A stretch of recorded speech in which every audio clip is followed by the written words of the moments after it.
దేవునికి చోటు ఇవ్వలేకపోతున్నామంటే దేవుణ్ణి వెనక పెడుతున్నావు. దేవుణ్ణి వెనక పెట్టిన ప్రతిసారి నువ్వు ఆరాధన చేసినట్టు కాదు, నీ ఆరాధన దేవుడికి నచ్చదు. అది వ్యర్థమైన ఆరాధన. దేవుడికి నచ్చే ఆరాధన ఏంటి తెలుసా?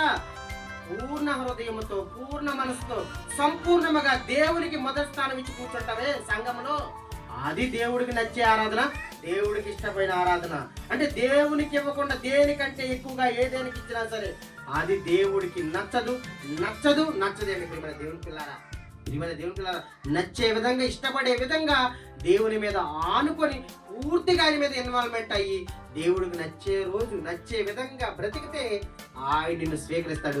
అందుకే అబ్రహామును స్వీకరించాడు, ఇస్సాకును స్వీకరించాడు, యాకోబును స్వీకరించాడు. ఈ రోజు నిన్నెందుకు స్వీకరించలేకపోతున్నామంటే కష్టం వచ్చినప్పుడు ఒకలాగా, సుఖంగా ఉన్నప్పుడు ఒకలాగా, ఎన్నో విధాలుగా నువ్వు డ్యాన్స్ వేస్తుంటే నీ ఆరాధన ఎలా నచ్చింది చెప్పండి?